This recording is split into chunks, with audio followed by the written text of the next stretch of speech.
Hello, Bermuda. As the epidemiologist at the Ministry of Health, I study diseases such as Covid-19 and how they impact Bermuda. I look for causes and patterns of disease in order to halt an outbreak or limit future spread. But I don't work alone. There's a team of us in the Epidemiology and Surveillance Unit. For Covid-19, I also have modeling software. This software allows me to adjust certain factors to see how they affect outcomes. One thing which we have found plays a leading role in our outcomes is the level of compliance in the community for public health measures like hand washing, mask wearing, and physical distancing. If I adjust the level of compliance, the model will show us differences in the number of sick persons, number of hospitalizations, and number of deaths. So let's say that there's one person with undetected COVID-19 in Bermuda.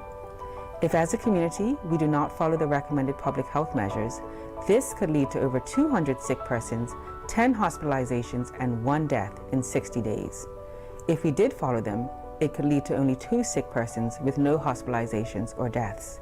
So remember, Bermuda, each of us has the power to control how this pandemic impacts our community. Wear your mask, wash your hands often, practice physical distancing, and no large groups. Stay safe, everyone.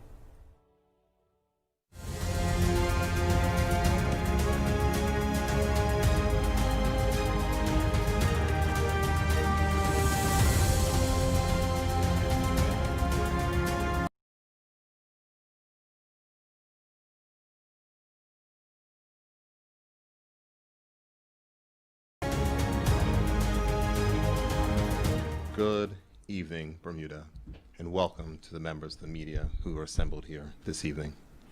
I am joined today by the Minister of Health, who will be providing an update on the latest from her ministry. Following that, I will give an update on decisions made this afternoon around Bermuda's public schools, matters related to containing the spread and increasing our testing capacity, and the We Health app launches Friday. Additionally, I will detail support that will be given to persons who have been displaced due to the latest actions that the government has had to take. First, we will start with the Minister of Health. Minister? Thank you. Good afternoon, everyone.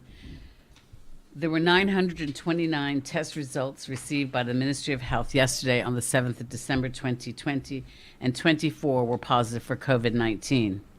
One of the new cases is classified as imported with the details as follows. One resident who arrived on Delta's flight 617 from New York on the 28th of November 2020 and tested positive on their day 8 test, having had a negative pre-arrival test and a negative arrival test. 16 of the new cases are classified as local transmission with known contact or sources, with the details are as follows. 4 residents who were already under quarantine as close contacts, 2 household and 2 workplace of known cases, 12 residents who were associated with known clusters.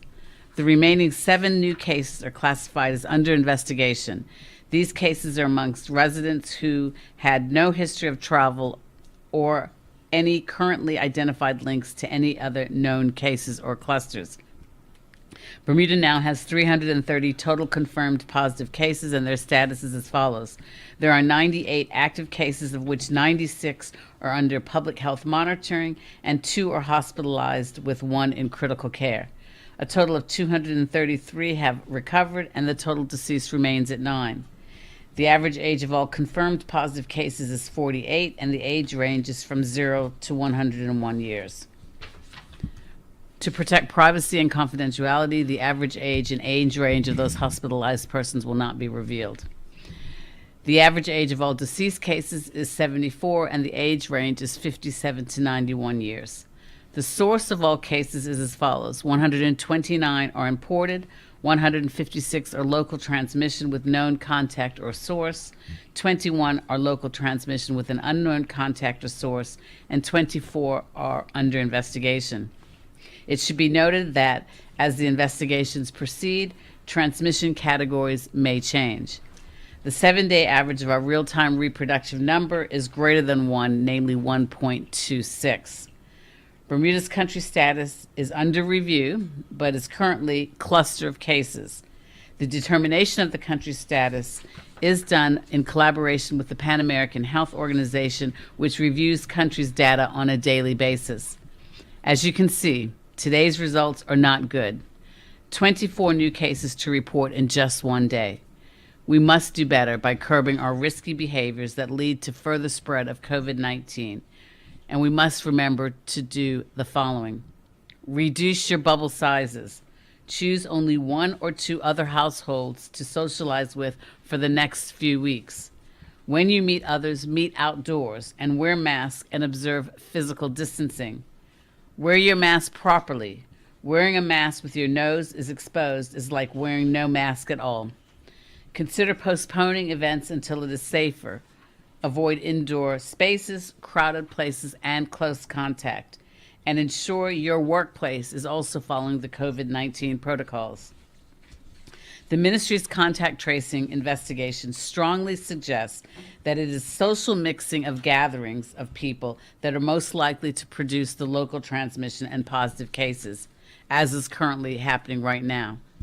Many cases are asymptomatic, so just because your friends or your coworkers do not seem sick does not mean that they do not have COVID-19, and they may be unwittingly passing it on to you. One glimmer of positivity in this week's statistics is that our current cases seem to be, for the most part, linked to well-defined clusters.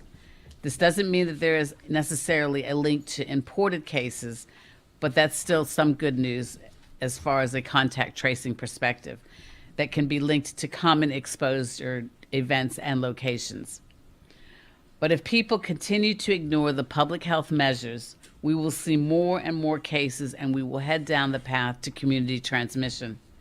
Community transmission, as defined by the World Health Organization, means that you have so many clusters and so many unidentifiable instances of COVID-19 that it is impossible to find links between the cases. Fortunately, we are not at this point yet.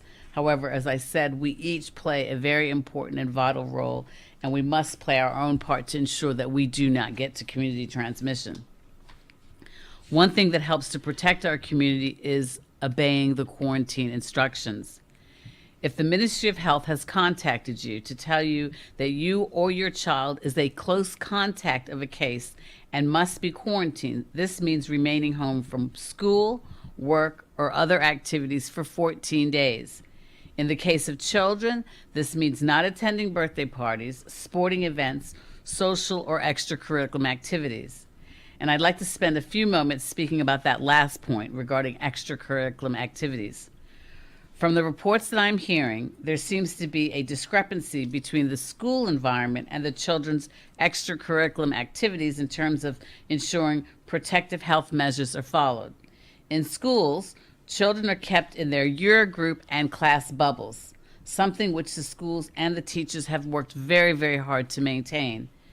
But in the sports clubs and during extracurricular activities, I'm hearing that children from many schools are meeting and interacting socially. This is making the bubbles that are created at the schools much less useful in preventing the spread.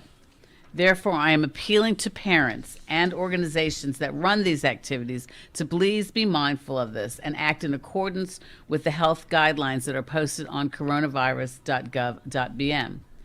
As it relates to parents who are watching their children participate in these activities, I want to remind you that if you are not able to physically distance, you must wear a mask.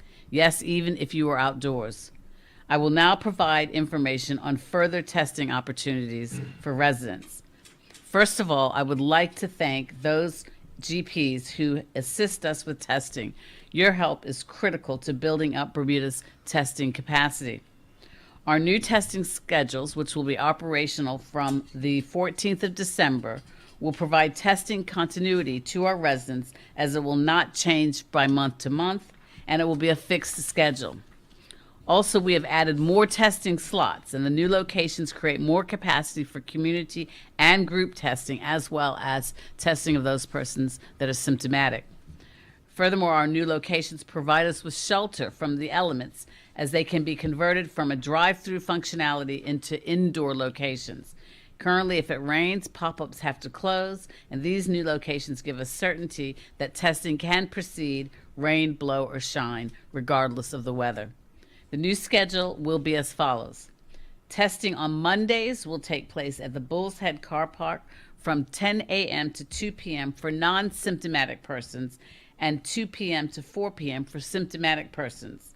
On Tuesdays, testing will take place at the Star of India in Dockyard from 11 a.m. until 3 p.m. for non-symptomatic persons and from 3 p.m. to 5 p.m. for those persons with symptoms. On Wednesdays, it will take place at Pennell's Wharf in St. George's from 11 a.m. until 3 p.m. for non-symptomatic persons and from 3 p.m. to 5 p.m. for symptomatic persons. On Thursdays, testing will take place at the Star of India from 11 a.m. to 3 p.m. for non-symptomatic persons and 3 p.m. to 5 p.m. for symptomatic persons. On Fridays, testing will be at Bull's Head from 10 a.m. to 2 p.m. for non-symptomatic persons and 2 p.m. to 5 p.m. for symptomatic persons. On Saturday, testing will also take place at Bull's Head from 9 a.m. to 2 p.m. for non-symptomatic persons and 2 p.m. to 4 p.m. for symptomatic persons.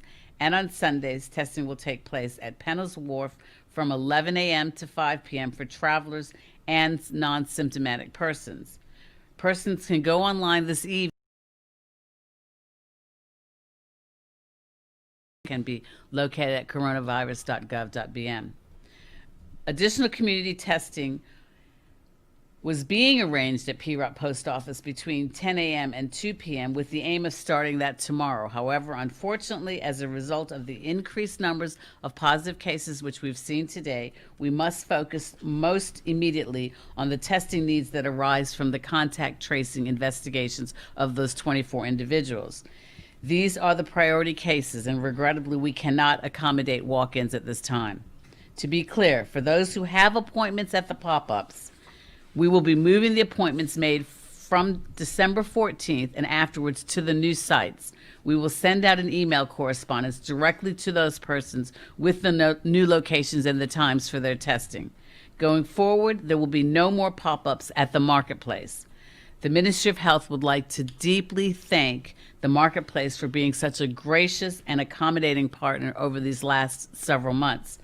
This partnership has been critical for us to enable us to have the success that we've had with respect to the rigorous testing regime. And again, I'd like to thank deeply the organizers and the staff at the marketplace. I want to remind the public that effective today, 8th of December 2020, all residents and visitors to Bermuda are required to wear a traveler's wristband for the first 14 days of their stay.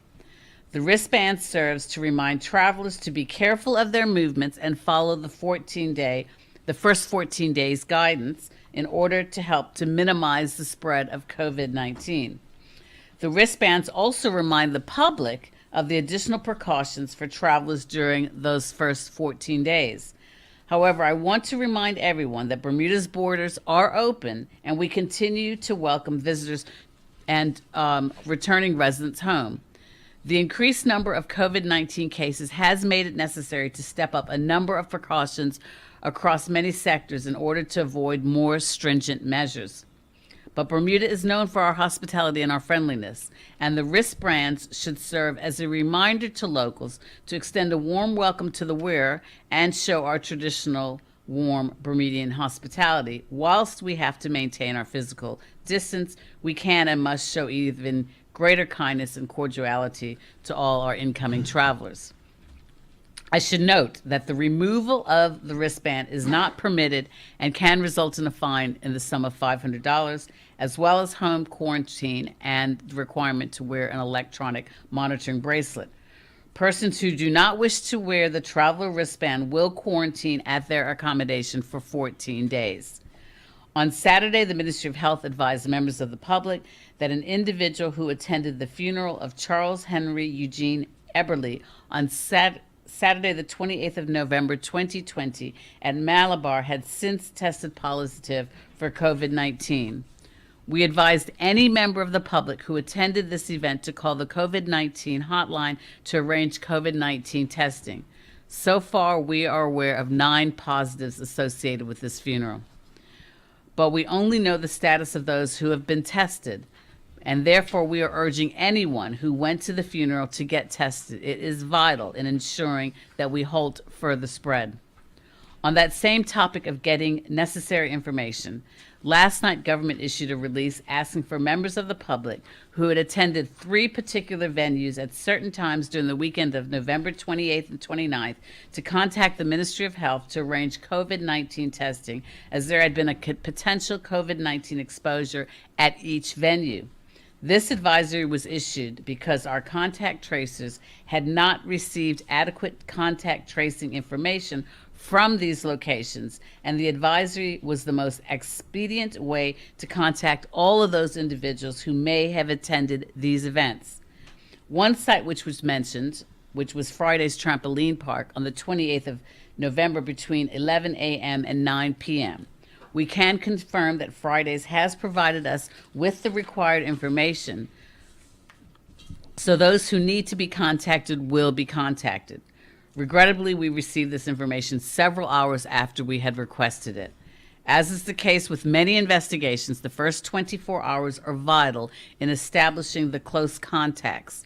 I would like to take this opportunity to emphasize the importance of supplying the contact tracing information as soon as possible when it is requested.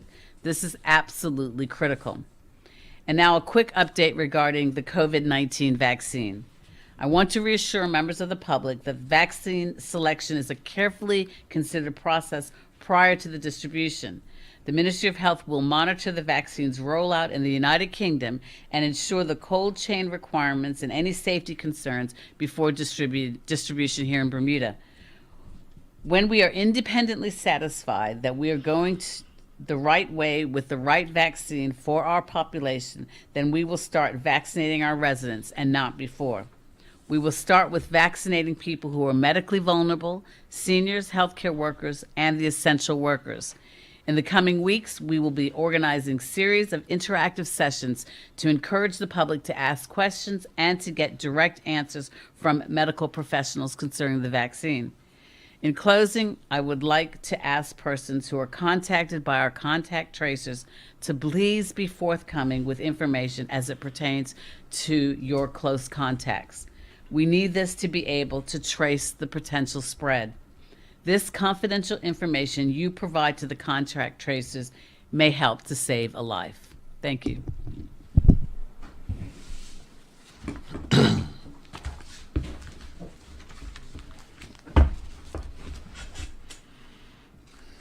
Thank you, Minister Wilson. And as I say very often, I want to thank you certainly for your tireless works and efforts in leading the Ministry of Health, and certainly your team for the excellent work in which they continue to do. I know that the last couple of weeks has been tremendously stressful for them. I know that your teams and yourself have worked incredibly long hours. I know that this is not easy, with everyone questioning the decisions of which are being made based on the public health advice and science that that the ministry follows. But I want to thank you on behalf of the country for the work of which you've been doing, because it is certainly appreciated by myself, and I know appreciated by a great many residents of this country. Let me start with an update from the Ministry of Education, and we are joined here by the Minister of Education in case any members of the media have any questions for him. Following a meeting of the Educational Emergency Measures Committee, the Minister of Education, the Honorable Diallo Rabane, has made the decision to suspend in-class learning and transition to remote learning in all of Bermuda's public schools, preschool, primary, middle, and senior schools. The Department of Education, through the principals, have contacted all parents and students to provide them with the details for their respective schools. All students will work on digital and non-digital learning packets on December 9th and 10th to allow staff to prepare for online education. All schools will convert to online teaching and service from December 11th to December 16th, when the school year was scheduled to end. Government is aware of the impact of transitioning to remote learning in our public schools. We have parents, especially parents who are unable to work from home. The Department of Youth and Sport will be contacted to seek their support to care for children during the next 6 days of the school term for those parents who must report to work. This decision was made similarly to the decision at the Barclay Institute today, as there were challenges with delivering quality education for our students, given the large number of persons that were under precautionary quarantine. It should be noted that outside of the schools announced already that have been closed due to a positive case, only one more school was added to that list. And there have not been any more confirmed cases reported in any schools, and the results received thus far today, which will be reported tomorrow, do not have any additional students testing positive. It is important to note that this decision does not apply to private schools, private nurseries, or other activities. If you are able to follow the rules and are maintaining protocols, those activities must continue. However, for the public school system, it was important to transition to remote learning to ensure that we can deliver quality instruction while also reducing the stress on our healthcare teams with large quarantines and a significant amount of additional personnel on the basis of a single positive case. Bermuda, I cannot stress how important the next 2 weeks are for our country. Not just how we spend our Christmas or how we end the year, but our actions over the next 2 weeks will greatly impact what 2021 looks like. By now, I am sure that all of Bermuda is aware that we are in the midst of a significant outbreak of the coronavirus here on our shores. The scale and scope of the number of positive cases is alarming and proves that we are not exempt from the realities of the global pandemic. Although our rate of hospitalizations remains comparatively low, this does not decrease the concern I share with Ministry of Health officials of the potential for this outbreak to adversely impact our healthcare system. Let me be clear. I do not subscribe to any of the growing rationalizations around COVID-19 generally, or this outbreak in particular. Mild symptoms or no symptoms at all should comfort no one in this community. The nature of this virus is such that no individual experience. This is not an individual experience. It is a collective danger that is posed and against which we must fight. Thankfully, we know much more than we did in March, when the global pandemic was first declared. The public health advice has been ingrained into us, and outbreaks occur in communities where there has been a lapse in the following of that advice by persons or groups. They may not be Bermudians. They may have been travelers. But nonetheless, we are here. Regulations and harsher penalties alone will not do enough to address the dangers posed by what we are now seeing. It is a matter of personal responsibility as well. The government will do its part by setting out clearly those activities that must now be prohibited or modified to reduce the risk of spreading the virus. The existing clusters of cases demonstrate that large groups in social settings or settings where there's little physical distancing and lax mask wearing are the principal source of transmission. Make no mistake, we are at a crossroad in the island's pandemic story. We have successfully traded on our ability to meet a global challenge with local talent and ingenuity. That has not and will not be allowed to change. We intend to bring to bear the same leadership and critical decision-making that saw us through the days when we had far less testing capacity, when we were not even sure how transmission occurred, and when we were forced to shut our borders and to shelter in place. The key to all of this is our renewed sense of community and responsibility. We must recognize that there is nothing to be gained by devising ways to circumvent the public health regulations so that we can carry on as normal. The next 2 weeks must be anything but normal. The life that is put at risk may not be your own, and it may very well be that of someone you love. we have an opportunity to once again re-engage in the same careful conduct that saw us emerge better than expected when we knew less. Now that we know more, we can act more confidently and comply with public health advice in the knowledge that compliance saves lives. I am concerned. I am disappointed. Disappointed that after a success, we find ourselves here. But I draw confidence from the fact that we have the testing and tracing capability to identify positive cases and those at risk of exposure. I know that our hospital is prepared and properly equipped should the need arise. I received reports today that persons went to be tested, and due to the large amounts of persons who showed up, some were turned away. This is a challenge, and as the Minister of Health has stated, we have expanded our testing capacity and our testing resources. But it is also important to note that we are also testing more people, including all contacts of positive cases. It is essential that those persons are tested first. The government is putting additional measures in place to further increase our testing capacity, as the Minister of Health has announced.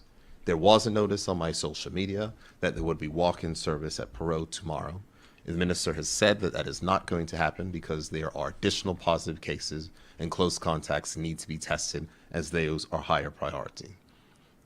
If you are a close contact and you would have gone through the hotline, you will be able to attend the various testing sites throughout the country by appointment. The Ministry of Health's goal is to be able to test over 1,000 people every day. And with the resources being brought to bear, I am sure that we will exceed this number. The number of testing facilities will increase, as the minister has announced, and we will also work with doctors' offices to further enhance their testing ability so that we can get people tested. Just like the Minister of Health said, I am grateful for the doctors who have stepped up to date, and I look forward to more doctors coming online to assist in this testing effort. Now is the time for us all to come together to help. To further support our increased testing and following conversations with Government House, the Royal Bermuda Regiment will provide 20 soldiers, 12 officers to assist with quarantine monitoring, 6 officers to assist at the testing stations, and 2 officers to assist with testing. These essential resources will help to make a difference for Bermuda. The more people we test, the greater our ability to detect new cases. The more you test, the more you know.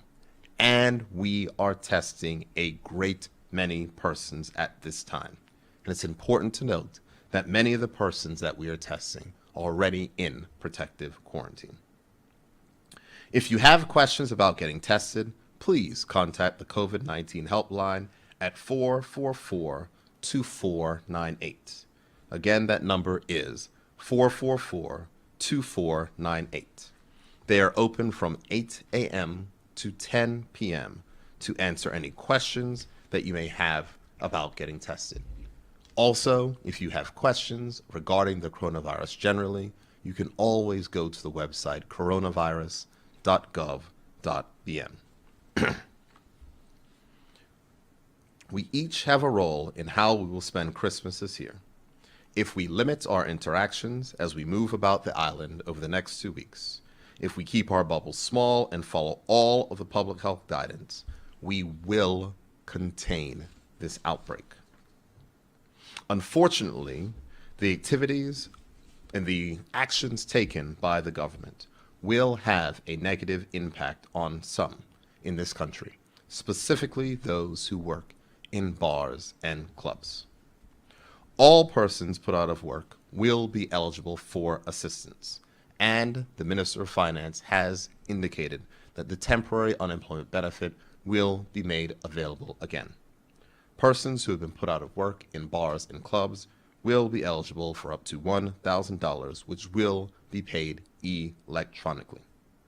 Additionally, support for business such as restaurants who have seen a decline in business, in addition to bars and clubs who have been ordered to close, especially at this time of year, which is some of the busiest, will need support.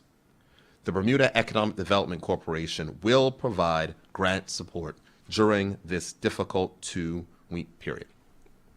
The details on the grant support that will be provided by the Bermuda Economic Development Corporation is not fully complete, but will be announced before the end of the week so that businesses can avail themselves of the support of which they need for their overheads at a time when they are not going to be able to make any income. So we will support the employees who have been put out of work for these 2 weeks, and we will support the businesses to make sure that the overheads and expenses which they have to meet can be met during this time. I will now talk about the WeHealth app. 2 weeks ago, we announced the pilot test of the WeHealth Bermuda app, a free smartphone application that provides anonymous COVID-19 exposure notifications. This week, I'm pleased to report that the pilot was a success, and the app will launch Bermuda-wide this Friday, December 11th, 2020. Over 3,000 Bermudians have already downloaded the app, and if you haven't done so, download it today. It can be downloaded from the App Store on your phone. Just type in WeHealth Bermuda. WeHealth Bermuda is designed to help slow the spread of COVID-19 by notifying app users of potential exposure to the coronavirus. It is one of the most sophisticated apps available anywhere in the world for helping to control and minimize the spread of this virus. When smartphones that have the WeHealth Bermuda app are installed are near each other, the app uses anonymous Bluetooth signals to determine how close together the devices were and for how long. If someone receives a positive diagnosis, they will receive their positive test results in the regular fashion from the Ministry of Health, not through the app, because the app is completely anonymous, and the Ministry of Health will provide them a randomized verification code. Once the user enters the verification code into the app, WeHealth Bermuda will automatically and anonymously notify other app users that an infected person was within close proximity, even if they do not know that person. Because WeHealth Bermuda does not collect personal information, these notifications are completely anonymous. The app is free and will run on iPhone and Android phones. Once you download and install the app on your smartphone, there is nothing else you need to do. The app will run in the background and will alert you to any exposure risk. Our families, neighbors, and communities depend on us to prevent the spread of COVID-19. Pairing WeHealth Bermuda exposure notifications with manual contact tracing and other preventive measures like wearing a mask, physical distancing, and good hand hygiene means better protection for us all. As an example of how this app can be effective, can be found when it was used at the University of Arizona this year. Using the WeHealth app combined with other conventional techniques such as contact tracing, the University of Action from a daily average of 160 to under 5 in only a few weeks. This was achieved by employing targeted quarantine of individuals at high risk of infection rather than mass quarantines or a complete lockdown with on-site classes continuing throughout. They were able to reduce infections by 97% without the need for a lockdown just by using this app. I cannot express how critical this is to our reopening efforts and how essential it is that persons participate with this app. Starting on Friday, you will start seeing social media graphics and information on how to download the app. But let me repeat, you do not have to wait until Friday. Take the time, less than a minute, and download it right now. It is there, and it is, if you download the app, it will collect if you are near to someone with a Bluetooth signal, it will continue to record those items on your phone. Once the app goes live and it is upgraded, that is when the Ministry of Health will be able to send exposure notifications. But it is important and critical that you install the app and leave it running on your phone, especially if you are going to go out in a situation, whether it be a restaurant or to some other activity. This is essential, especially if you're going to an activity where you'll be around people who you may not know.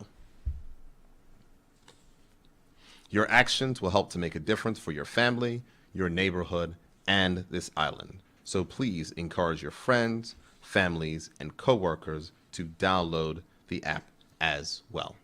Again, the app does not contact or request any personal data, your name, your phone number, your email address. It is completely anonymous, and that means that your privacy is protected. It is in line with all of the privacy protocols, but it will help to protect us. We achieved great results once we were able to learn about the virus and apply science. And I am certain that it was the discipline of Bermudians, the extensive testing, the rules for arriving passengers, the protocols surrounding our activities in the country, and the technology that has been used to assist our fight that has allowed us to be so successful to date. Unfortunately, we have had a setback. When we communicate about the coronavirus, we use words like confirmed cases, infections, hospitalization. But I want to be clear, these words are about humanity. They are about people. COVID-19 cases are people infected with a virus that can cause serious illness or death. Hospitalizations are people being treated knowing that their lives are in danger. Business closures are not about profits or employees losing money. They're about people not having the dignity, pride, and satisfaction that comes from earning a living. 9 coronavirus-related deaths are 9 Bermudian families who lost a loved one. We cannot lose sight of why we have implemented restrictions. We are preserving life and trying to ensure a decent quality of life for all Bermudians once we come through this. Make no mistake, lessons have been learned, and in the next few weeks we will continue to refine our protocols for arriving travelers to ensure that we tighten up anywhere needed to better protect against any future outbreak. I have no doubts that if we keep our unity, our sense of community, and be our brothers and sisters keepers, we will be okay. As leader of this country, it is important that I share with you my optimism, as I am certain that we have the tools to get through this. Our teams have risen to the occasion, and it fills me with pride to see how they have responded and mobilized as a community to ensure this massive testing effort and identification effort and contact tracing effort that we've seen over the past week. Our health teams, our testing teams, our communications teams have all done an amazing job. And our teachers, who are the amazing heroes, amazing unsung heroes of this pandemic. And we must all, as a country, rise to the occasion in the same way. We will have to adjust our behavior. We have all had an opportunity to fall back, and it is unfortunate. Again, it's so simple. Do not greet each other with hugs. Do not shake hands or kiss on the cheek. We must take physically distancing seriously and do what is necessary to contain the virus so that we can slow down the developers of these clusters. As I close, I will again recognize that this is not an easy time for many in our community. There are those who are feeling the stresses and the impacts of the decisions that we have made. There are many in our community who are struggling economically. Some are caring for ill and aging family members. and many are feeling overwhelmed and depressed. As I say every week, you do not have to suffer in silence. There is help that is available, and you can receive support by contacting the Emotional Wellbeing Hotline at 543-1111. Someone will answer your phone and will provide you with support. Again, that number is 543-1111. Also, if you would like to receive regular updates from the government of Bermuda via WhatsApp, please send hi to 533-4360, and we will add you to our distribution list. Again, that phone number is 533-4360. We have continued to send out notifications, but there's been some persons who said they are not receiving them. If you are not, just send hi to 533-4360.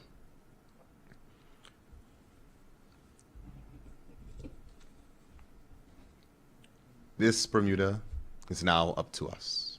As I have said, I am confident that over the next 2 weeks, we will be able to constrain this outbreak, but it is going to require all of us to work together. With that, I'm happy to take any questions that members of the media may have. Premier, we'll start with the World Gazette.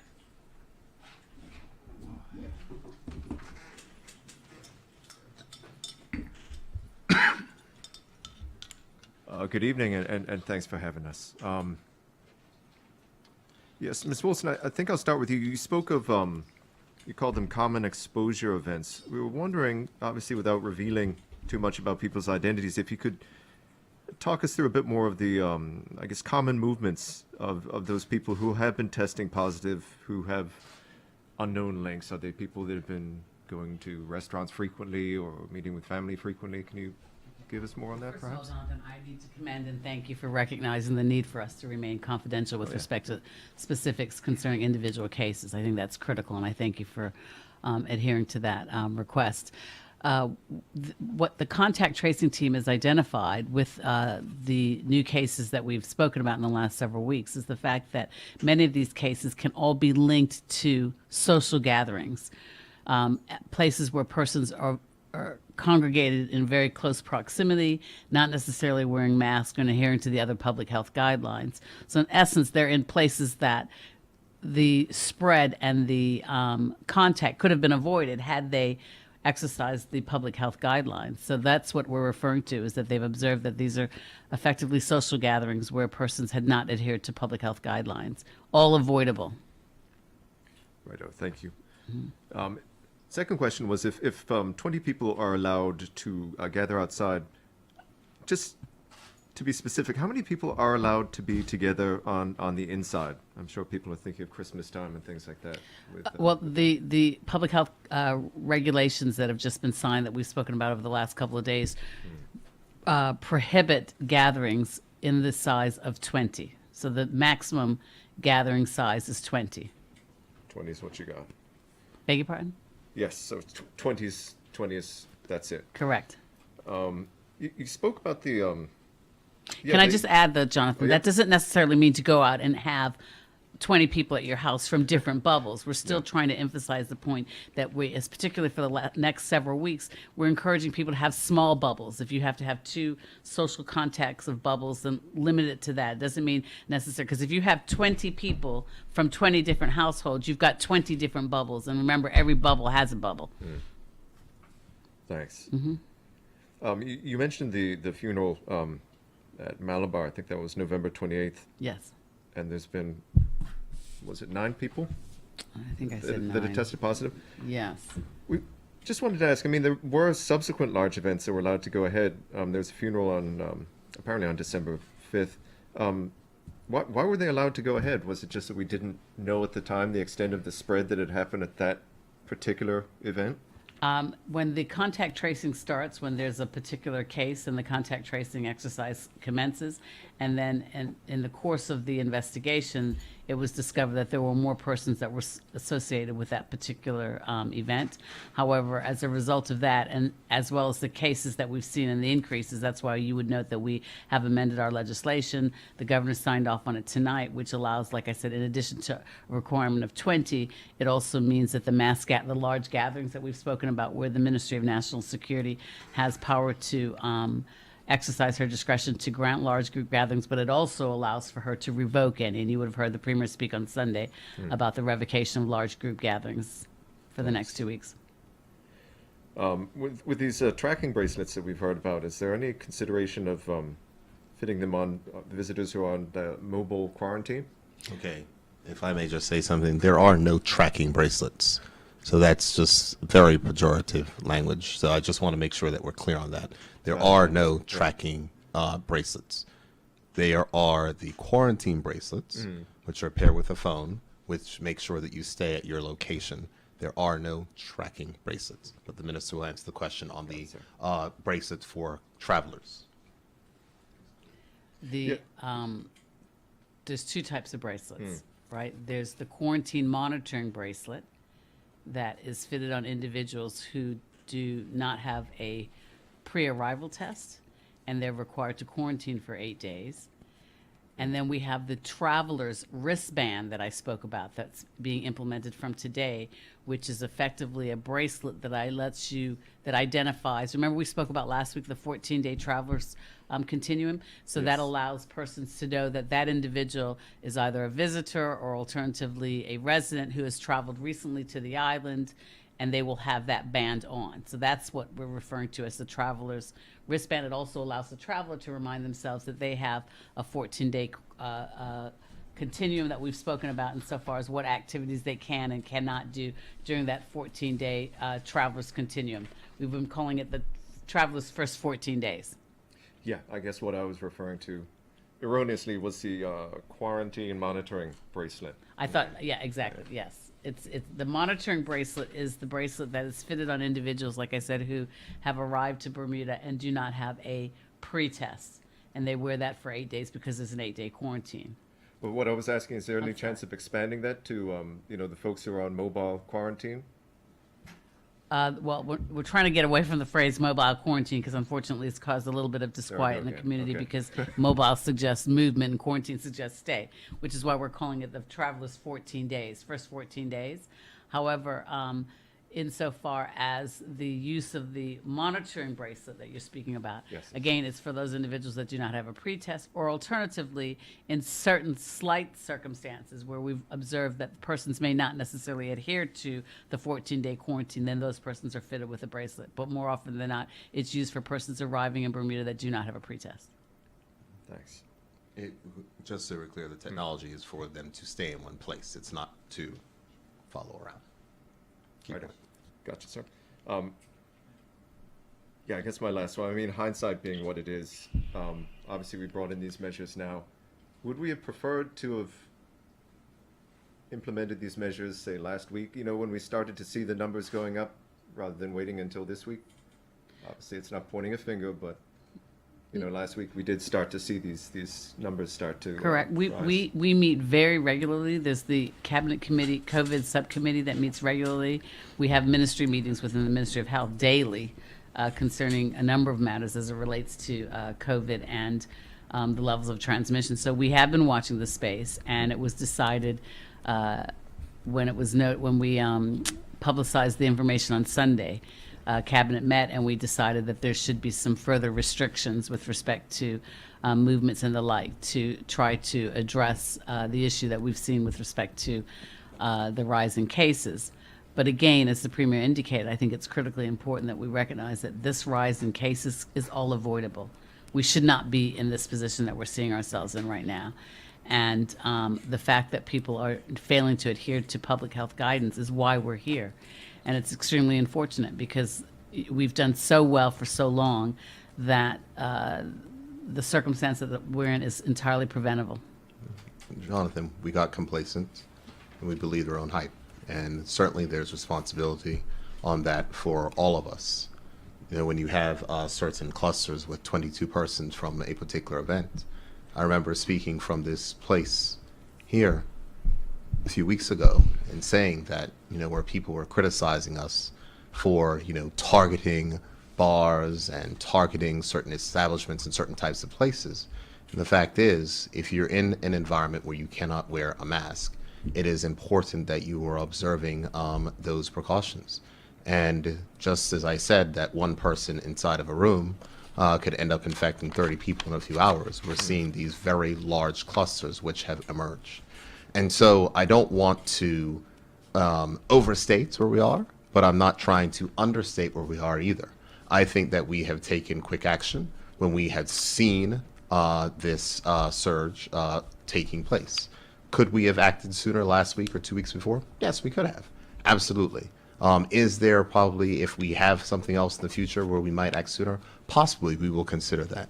But where we are right now is that we have identified clusters, a team of contact tracers that is working diligently and very hard. And it's important that we provide the ability for them to have some breathing room with these matters and issues. So we have a whole lot of testing that is going on in this country right now. We have more technology tools that we're going to be able to deploy this week Friday to aid us in combating exposures that people may have. The community is responding and making sure that they are making themselves available for testing, giving information to contact tracers, etc. And I think that we will certainly do better. As the minister has indicated, we've now revised our routine for incoming travelers, tightened some of the restrictions which we feel are necessary, given the fact that there are increasing cases overseas. And I think that, combined with the strong action which we've taken now, will allow us to return back to our place of a relatively new normal. We have the capacity, but what we must have over the next 2 weeks is everyone's cooperation. Thanks, sir. And I will get that app tonight. Scout's Honor, I will download that app. Thank you very much, Jonathan. We Health Bermuda. Bermuda Broadcasting.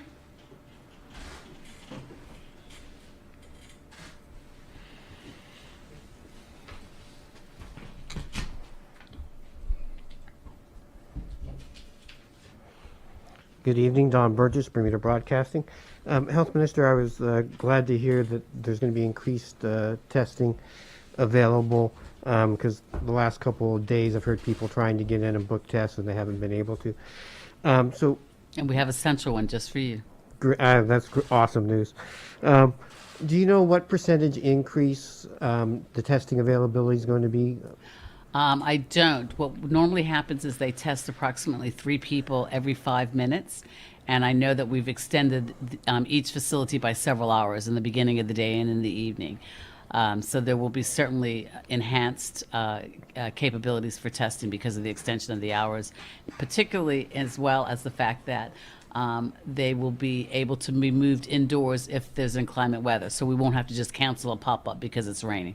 Yeah. And just from your statement earlier today, just to make sure I heard it correctly, you said that those new bookings will be available tonight? Correct. That's Okay. correct. Yeah. Can I just also add, I think, as the Premier indicated, we have done an enormous amount of testing in Bermuda. We are like one of the top tested countries in the world.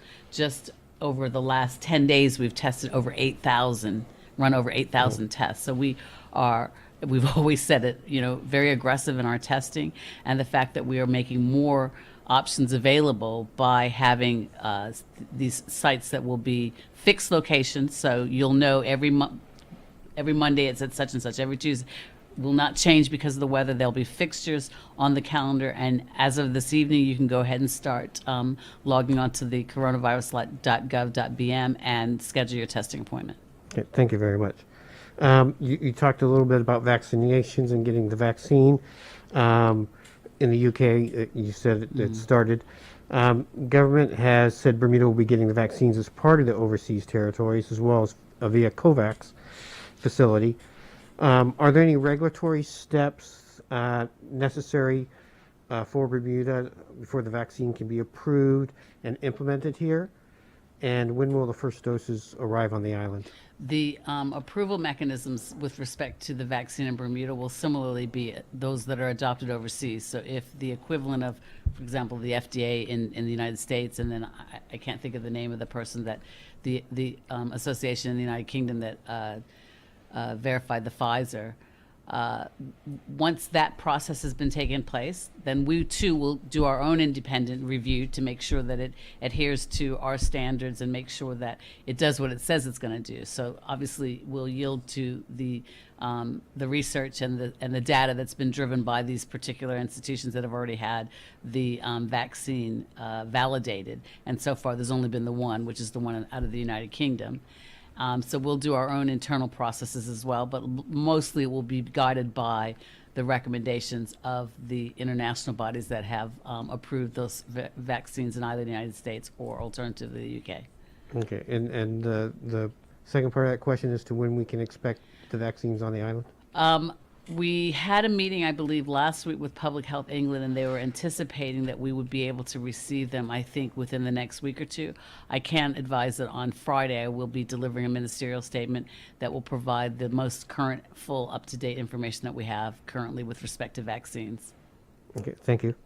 The rising number of active cases is alarming. We're at a high point right now, and if a vaccine is set to arrive here in a matter of days or weeks, should we not apply the hammer and dance method right now and drive the active case numbers down and get things really going before they get out of control? I'm sorry, I'm not familiar with that phrase. So Make more restrictions before the cases continue. Like today, for example, we had 24 cases, which ties the record which we had back on April 15th, and we had 18 2 days ago, which was now the third highest number that we've had. So should we be putting in more restrictions to keep the numbers down? Well, we think that... If I could, I'm so sorry. I don't want you to not answer that question. That's okay. I'm very sorry. I have to interrupt. Everyone who's watching, unfortunately, I gave out an incorrect phone number for the WhatsApp line, and I just received a message that someone's phone is ringing off the hook, and it is a private phone number, and I'm very sorry. I can only read the information that has been put in front of me. Please, the WhatsApp phone number is 504-6045. That is 504-6045. I'm going to ask the team if they can put that on the screen, possibly. 504-6045. To whosever number that was, I am very, very sorry. 504-6045. Minister, you can deal with that hammer. I'm sorry, I was a little distracted. Can you just repeat that again, John? I'm sorry. I was hoping, like the premier said, like he was going to offer that person a personal dinner or lunch with them, whoever they are. But because we've had 24 cases today and 18 cases, I mean, that's the most and the third most amount of cases that we've had, and the numbers continue to rise. Should we not put even more restrictions in place to try to keep the numbers down as low as possible until the vaccine can arrive? Right. The question concerning restrictions and where we are and whether we should be imposing more is a question that is constantly discussed at the cabinet level. In fact, we discussed it again today. So it is certainly a live issue, and we will review it regularly based on the circumstances. However, as the contact traces have been able to identify, the majority of the current cases that we've seen are effectively tied to two cluster of cases, of events that largely social gatherings where persons were not wearing masks, not properly physically distancing, and not adhering to the public health guidelines. Again, all avoidable. So, though we will continue to monitor the circumstances, we do day by day to see whether or not we need to provide in more mitigants and more tightening up. I just want to make sure that everybody appreciates that the majority of the cases that we've seen recently are tied to events that are social in nature. You mentioned the contact tracers, and we've talked about the rising number of cases. Just how stretched are the contact tracers at this point? I mean, with the rising numbers, and we've got, you mentioned the 3 events on the 28th, 29th. plus the funeral. Do we have enough contact tracers to handle increasing workload? John, I'm fortunate to work with a really great team at the Ministry of Health, and part of that team includes the contact tracing team. And they're like little private eyes. They're investigators, and they're scurrying around in their corners, making calls, helping to case manage people, because obviously if a person's a positive, then they need to, be able to address with them with sensitivity, as well as to gather the information of who their close contacts are. So it is a very important role, and they are extremely stretched right now, which is all the more reason why I find it frustrating when persons are not adhering to public health guidelines, when we have persons that have, spent a large portion of their year away from their family trying to protect Bermuda, but people aren't adhering to the guidance. And we need to ensure not only that we adhere to the guidance so that our health team isn't stretched, but we certainly don't want to get to a situation where our health system, in particular the hospital, is overwhelmed. It's almost like you're reading my questions in order here, but because it leads right into the next one. Because you talked about your frustration with that, and last week you announced the fines for not wearing the mask, and it seems like it's slightly better, but not completely. I did sort of an informal survey yesterday and today of Front and Reed streets, and out of 143 people, 29 were not wearing a mask, which is just over 20%. Right. And I don't know, maybe the Premier wants to weigh in on this as well. But when you, what is your reaction when you see numerous people ignoring the law? Still represent 20% of the people not wearing a mask, because anecdotally and based on my own observations, we're seeing an increase in persons wearing a mask. Whether the fine is probably it's probably a disincentive, is no, you can get fined $500. But we have seen anecdotally that there has been an increase in persons wearing a mask. You'll recall that we've spoken about the Health IQ app since probably April when it was rolled out, and we're still encouraging persons to download that app and to fill in the information, and based on what they're observing insofar as whether or not they're seeing people physically distanced wearing masks and the like. But certainly anecdotally we are seeing that there has been a change in behavior and a more of an awareness of utilizing the necessary mask wearing and wearing it properly. Okay, thank you very much. Have a Thank lovely you. evening. Premier, we now have Media Maya.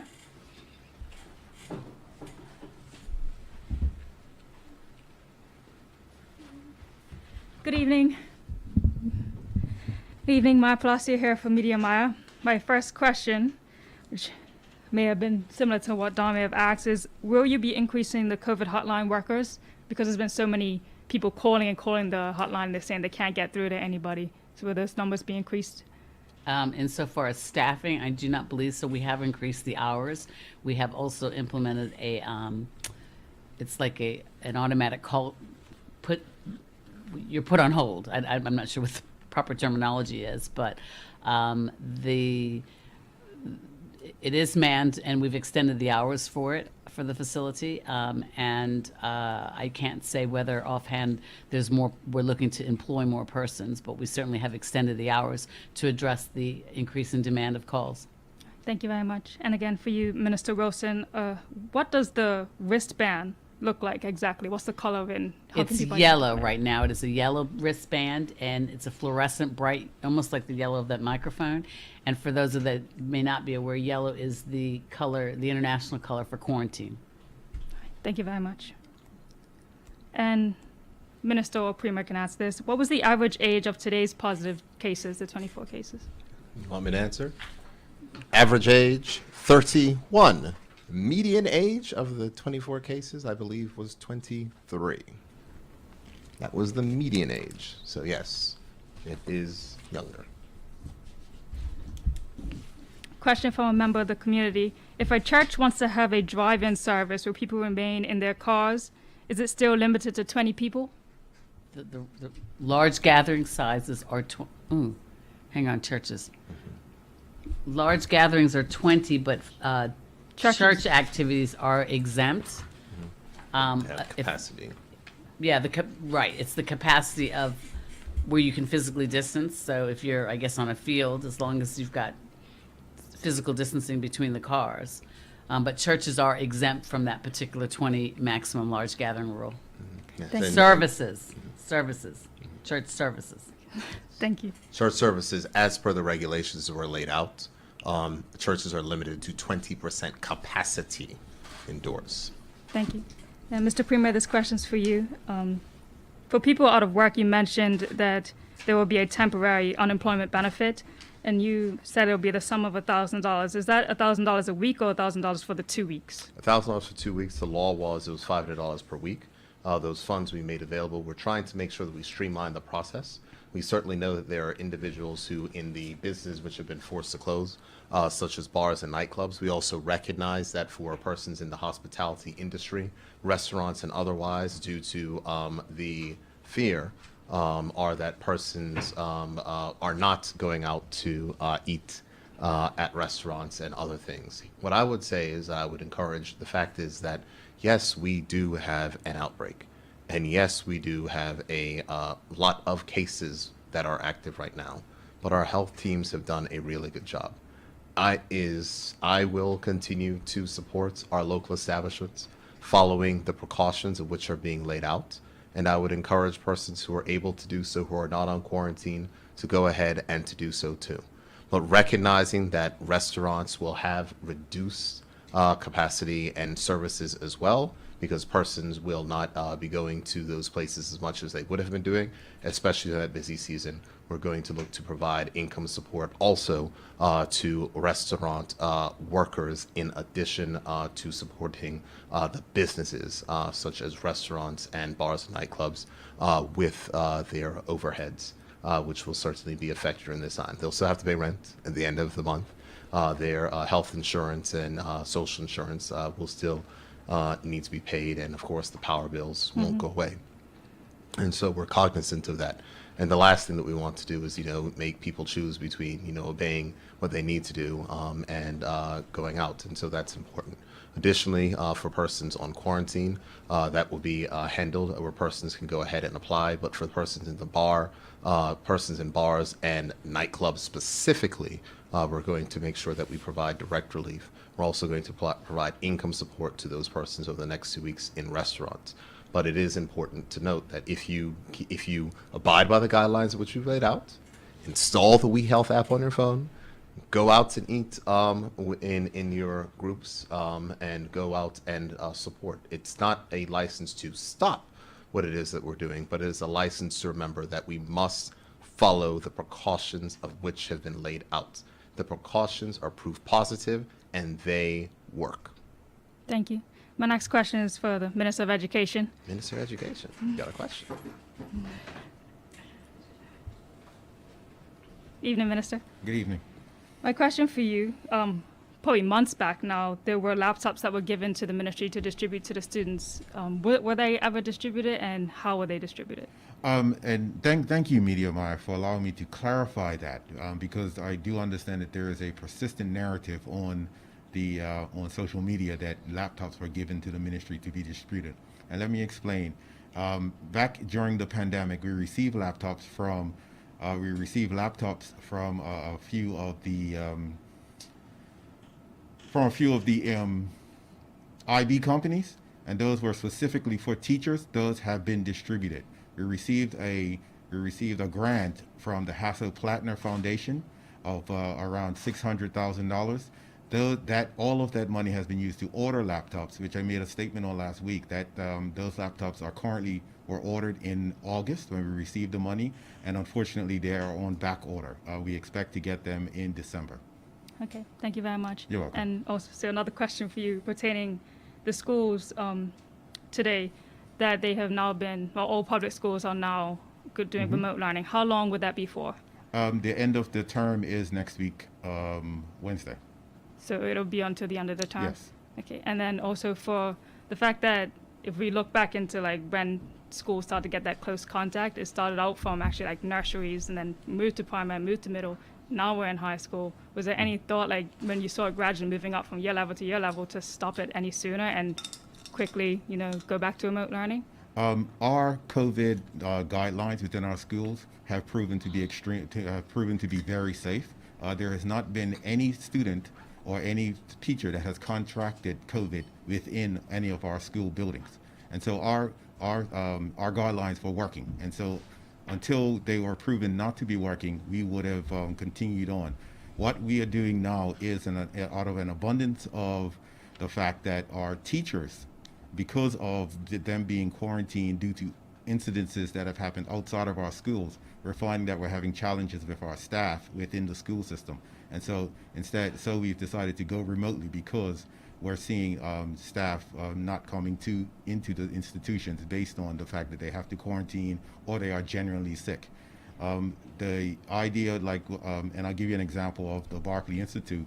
When we had a discussion with them last night, they had 23 staff out sick, which represents over 20% of the staff. And so in order for us to maintain the high quality of education, we've decided that it's better for us to go to remote at this point.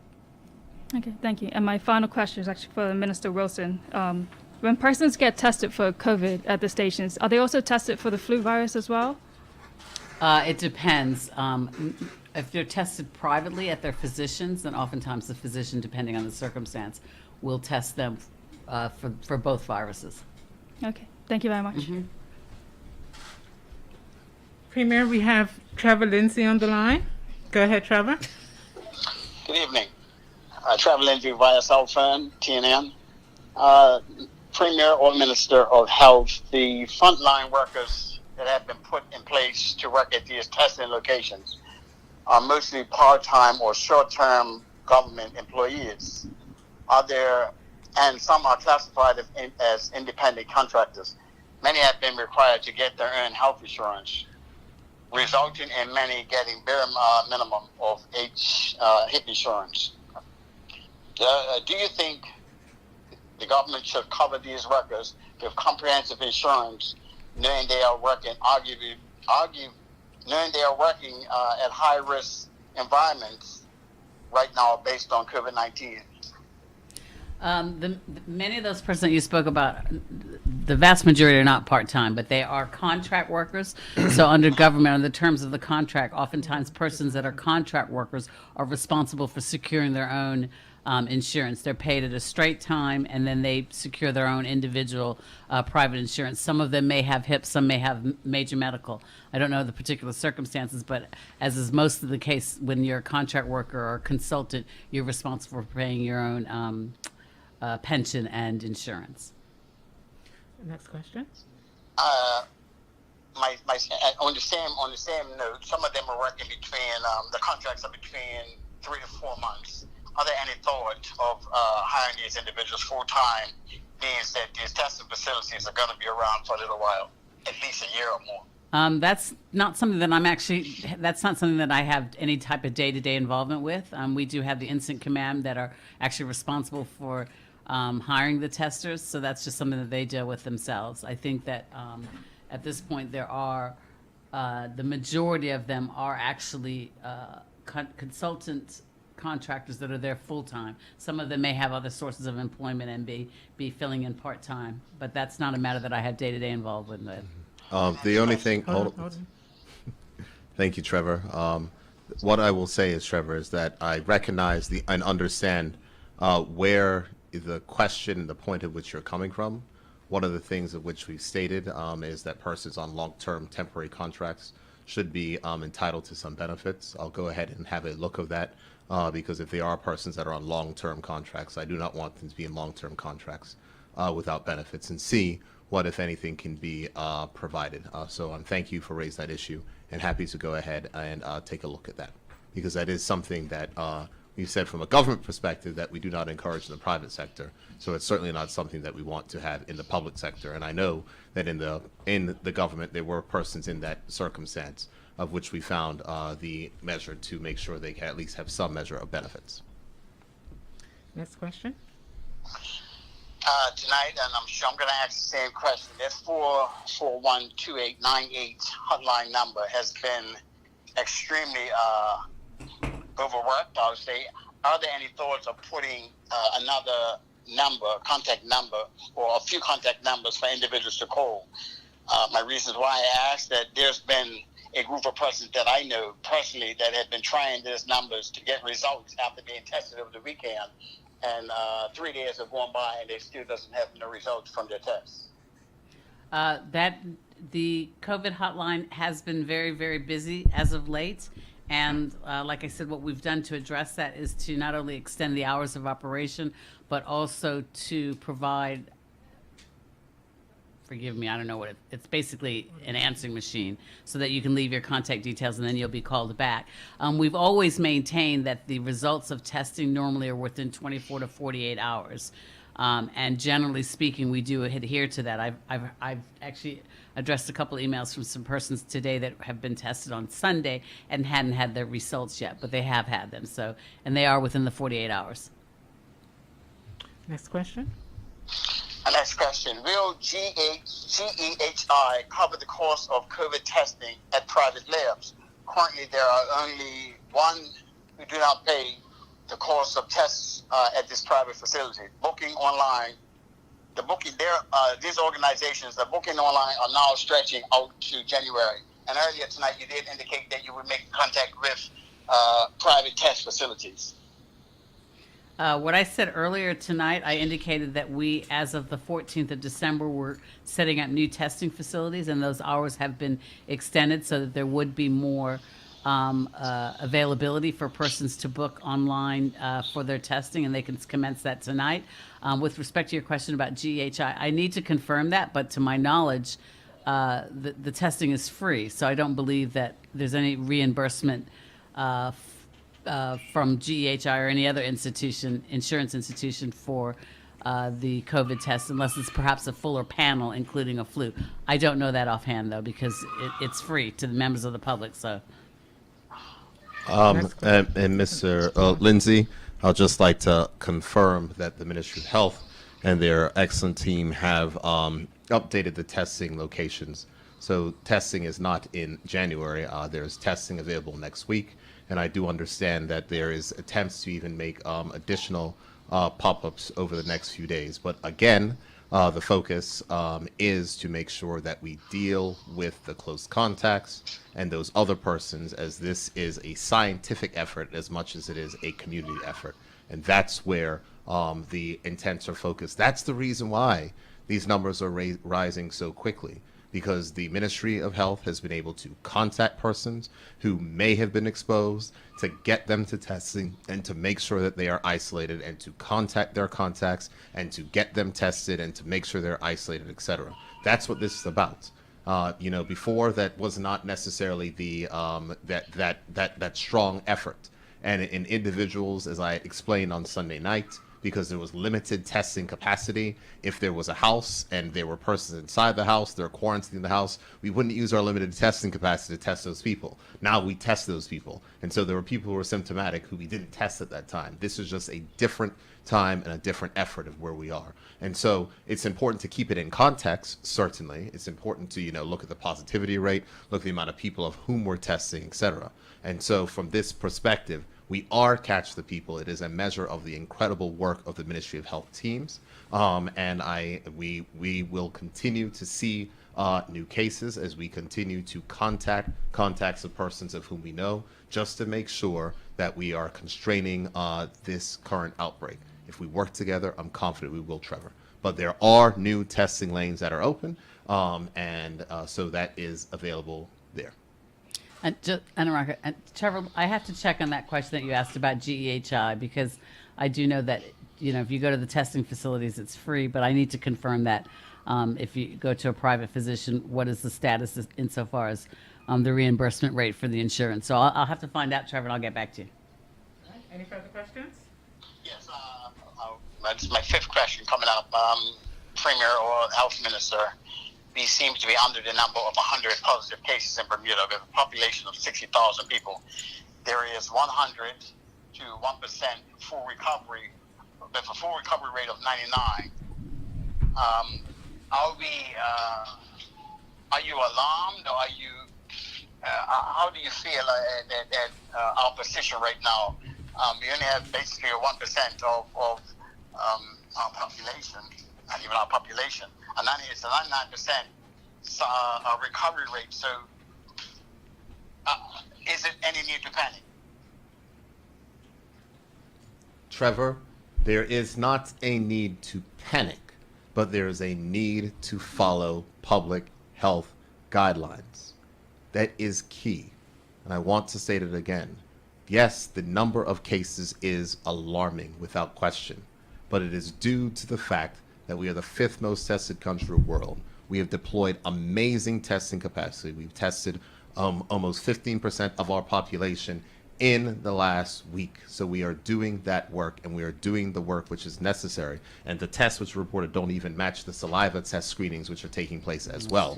That is just only reporting the nasal pharyngeal tests. We're doing massive saliva screenings across the country as well. So we have the ability to deploy significant testing capacity. And so that is the reason why we're seeing the cases.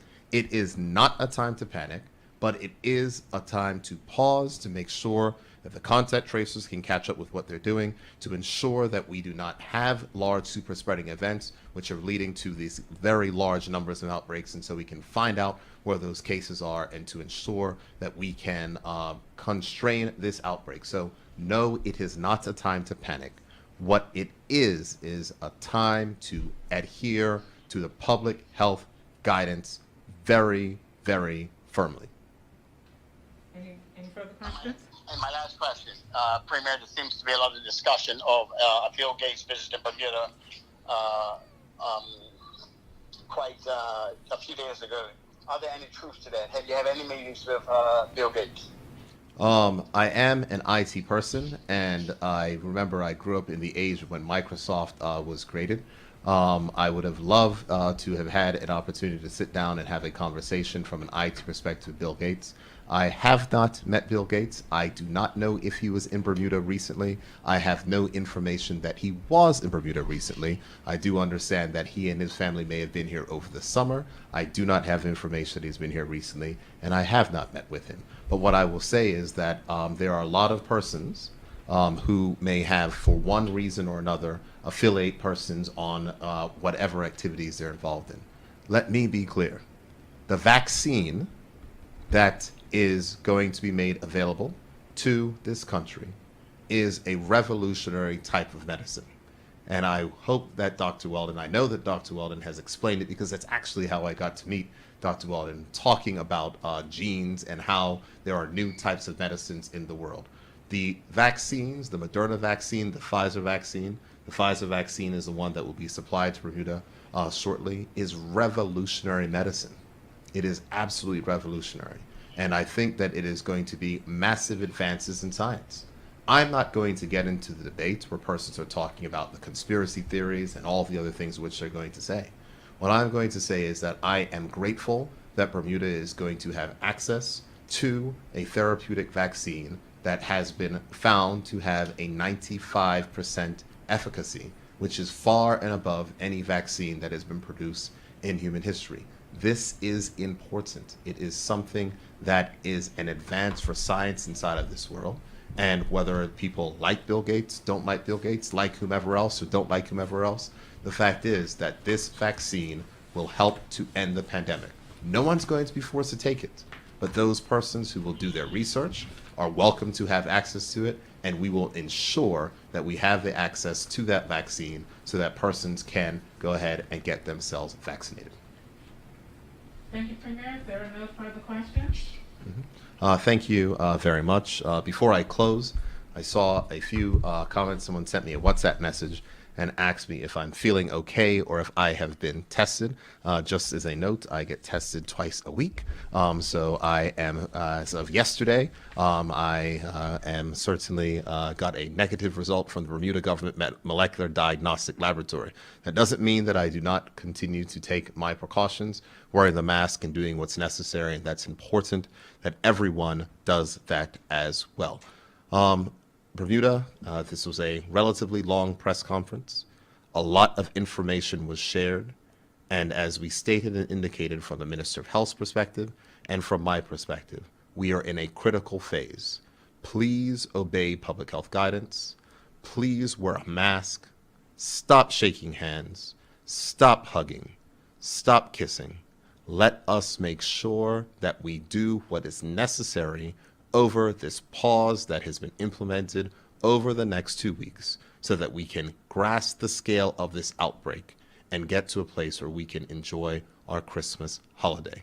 The last thing that I want to do is to extend this further or to have to move to more stricter measures because we aren't able to control the spread.